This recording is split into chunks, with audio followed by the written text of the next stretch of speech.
बिस्मिल्लाहिर्रहमानिर्रहीम। अस्सलाम वालेकुम वीवर्स। आज हम मकई की रोटी बिल्कुल आसान तरीके से बनाएंगे। मकई की रोटी खाना साग के साथ सभी को बहुत पसंद है, लेकिन इसको पकाना सभी को झंझट यानी मुश्किल लगता है। लेकिन मैं आपके साथ बहुत ही आसान तरीका से मकई के आटे को गूंदना शेयर करूंगी। हम चकले और बेलन से आसानी के साथ ढेरों रोटियां बनाकर रेडी कर लेंगे। रोटी बहुत ही सॉफ्ट और फूली फूली सी बनाएंगे। जैसा कि ये शादियों का सीजन है, जिन बेटियों की नई नई शादी हुई है, खास ये रेसिपी मैं उन बेटियों के लिए शेयर करूंगी। नई नवेली दुल्हन अपने ससुराल में जाकर इस आसान तरीके से मकई की रोटी फूली फूली सी बनाकर ससुराल वालों का ताकि दिल जीत ले। बस मेरी अपनी बेटियों से इतनी रिक्वेस्ट है कि जब अपने ससुराल का दिल जीत लो तो मुझे बस एक लाइक कर दीजिए। 3 कप पानी में हाफ टेबल स्पून मैंने देसी घी ऐड कर दिया। अगर देसी घी ना हो तो डालडा घी या फिर ऑयल भी डाल सकते हो। चूल्हे पर कवर करके पानी को उबाल आने तक मैं पकाऊंगी। अगर नमक ऐड करना चाहो तो छोटी टीस्पून का तीसरा हिस्सा आप नमक भी ऐड कर सकते हो। पानी को उबाल आने पर मकई का आटा पानी में हम ऐड कर देंगे और फ्लेम को ऑफ कर देंगे और मकई के आटे को इतनी देर मिक्स करेंगे कि पानी पूरा आटे में सोख हो जाए। तो कवर करके हम 10 मिनट या फिर इतनी देर रख देना है कि आपका हाथ आटे की गरमाइश को बर्दाश्त कर सके। आप मकई का आटा कम या ज्यादा कर सकते हो, यानी कि मैंने 2 कप मकई का आटा लिया था और 3 कप मैंने पानी के इसमें ऐड किए थे। यानी मैंने 1 कप मकई के आटे पे 1.5 कप पानी का लिया है। आप जितने कप मकई का आटा लोगे तो उस हिसाब से पानी आप ऐड कर लीजिए। जैसा कि अभी मैंने आटे को हाथ लगाकर चेक किया है, आटे की इतनी ही गरमाइश है कि मेरा हाथ इस गरमाइश को बर्दाश्त कर सकता है। तो मैं आटे को निकाल कर एक प्लेट में डाल लूंगी, खुली प्लेट में, जिसमें आसानी से आटे की मसाज कर सकूं। और गरम गरम आटे को हम आहिस्ता आहिस्ता मसलते जाएंगे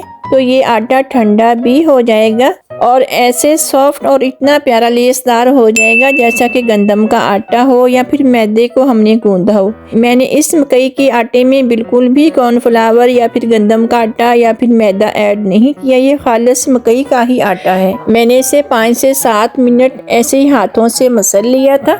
फिर हम इसे इकट्ठा करके गूंद लेंगे, जैसे कि हम गंदम के आटे को गूंदते हैं ना, इस तरीके से 5 से 7 मिनट हम इसे अच्छे से गूंद लेंगे। फिर इसे चेक करेंगे। ऐसा लगे आपको चेक करने से कि जैसा बिल्कुल गंदम का आटा हम गूंदते हो ना, इस तरीके का हो गया है, तो हम इसे फोल्ड करके किसी बाउल में ऑयल लगाकर रख देंगे 15 से 20 मिनट के लिए। आप फ्रिज में भी रखना चाहो तो फ्रिज में भी रख सकते हो, बाहर शेल्फ पे छोड़ना चाहो तो शेल्फ पे भी छोड़ सकते हो। अब मकई का आटा बिल्कुल रेडी है। आप इसे 10 मिनट के बाद पका लो रोटी, या फिर आप 1 घंटा के बाद बनाओ, या फिर 1 दिन के बाद आप रोटी बनाओ, लेकिन ये रोटी ऐसे ही पकेगी जैसे हम गंदम के आटे की रोटी पकाते हैं। 1 दिन ये आटा तैयार कर लूँ तो 2-2 दिन मैं इस आटे की रोटियां बनाती रहती हूँ। बिल्कुल ऐसे ही रोटी बनती है जैसा कि गंदम के आटे की रोटी हो। फिर हम नॉर्मल साइज के इसके पेड़े बना लेंगे, लेकिन हम बेलन की मदद से इसे बेल लेंगे। जैसा कि हम सब जानते हैं कि मक्की की रोटी कभी भी बेलन से बेली नहीं जाती, लेकिन देख लीजिए, बेशक मैंने जो रोटी बेली है इसमें कोई क्रैक्स नहीं है, लेकिन मैं अपनी बिगिनर्स बेटियों को एक टिप्स देना चाहूँगी। इस तरह से रोटियों को बेल कर बनाएं। अगर ज़्यादा गोल रोटी बनानी हो या फिर ज़्यादा रोटियां बनानी हो, उसके लिए मैं बहुत ही आसान तरीका आपको बताऊंगी।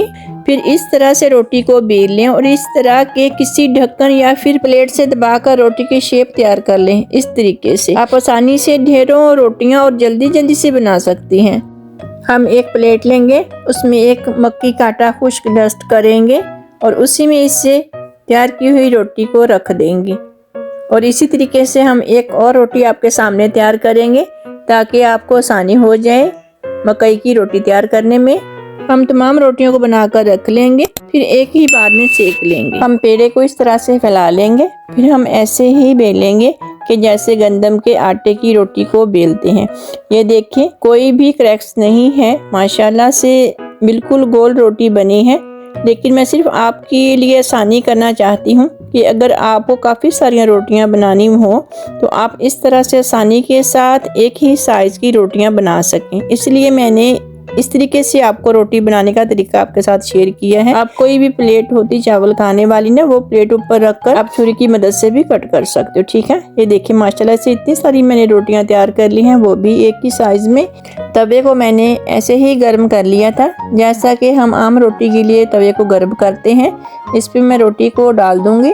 जब हमारी रोटी ऊपर से कलर चेंज हो जाए यानी कि सिक जाए तो हम रोटी को पलट लेंगे। दूसरी साइड से भी रोटी सिक जाए तो हम रोटी को पलट लेंगे। ये देखिए रोटी फूलना शुरू हो गई है। अब हम इसे चूल्हे पर सेक लेंगे। चूल्हे पर सेकने का मतलब हमें रोटी को फुलाना नहीं है, बस इसमें प्यारी सी खुशबू लाना है। फूल तो ये तवे पर भी जाएगी रोटी। ये देखिए कलर थोड़ा सा हल्का सा इस तरीके से कलर हो जाए तो हम रोटी को पलट लेंगे। दूसरी साइड से भी इसी तरीके से हम सेक लेंगे। हल्का सा इस साइड पे भी कलर आ जाएगा तो हम निकाल कर तवे पर बाकी की सेक लेंगे। ये देखिए माशाल्लाह से कितनी प्यारी फूल गई है। चूल्हे की फ्लेम पर ही से सेका है। जब भी आप इस तरीके से खुश्क रोटी बनाओ यानी कि तवे पर सेक लो या फिर आप आग पर सेक लो तो इसके ऊपर मक्खन या फिर घी या फिर ऑयल ज़रूर लगा लीजिएगा। उससे ये होता है कि बहुत ही ज़्यादा सॉफ्ट बनती है। जैसे हम गंदम की रोटी को ऑयल लगाते हैं ना, वो सॉफ्ट हो जाती है, ये भी सेम उसी तरह सॉफ्ट हो जाती है। एक रोटी हम और सेक लेंगे। ये देखिए माशाल्लाह से मैंने तवे के ऊपर ही सेका है।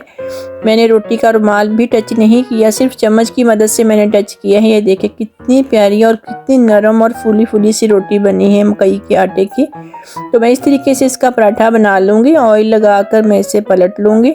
जब दूसरी साइड क्रिस्पी सी हो जाएगी तो फिर मैं इसे पलट लूँगी इस तरीके से। ये देखिए माशाल्लाह से बहुत ही क्रिस्पी सा मकई का यानी पराठा बन गया है। मेरे बच्चों को तो ये बहुत ही पसंद है। मुझे उम्मीद है कि आज की रोटी आपको बहुत ही मकई की पसंद आएगी और तरीका भी आपको बहुत पसंद आया होगा। अगर मेरी रेसिपी पसंद आए तो लाइक ज़रूर करिएगा और कमेंट करके बताइएगा कि मेरी आज की रेसिपी आपको कैसी लगी। ये देखिए सॉफ्ट देखिए, ये देखिए माशाल्लाह से ये इतनी सॉफ्ट है, वरना मकई की रोटी पकाकर हाथ में लो तो वो टूट जाती है। ये देखिए मैंने कितनी जोर से दबाया है, लेकिन ऐसे ही सॉफ्ट और फूली फूली सी है। मिलेंगे एक और नई रेसिपी के साथ। इजाज़त दीजिएगा। अल्लाह हाफिज़।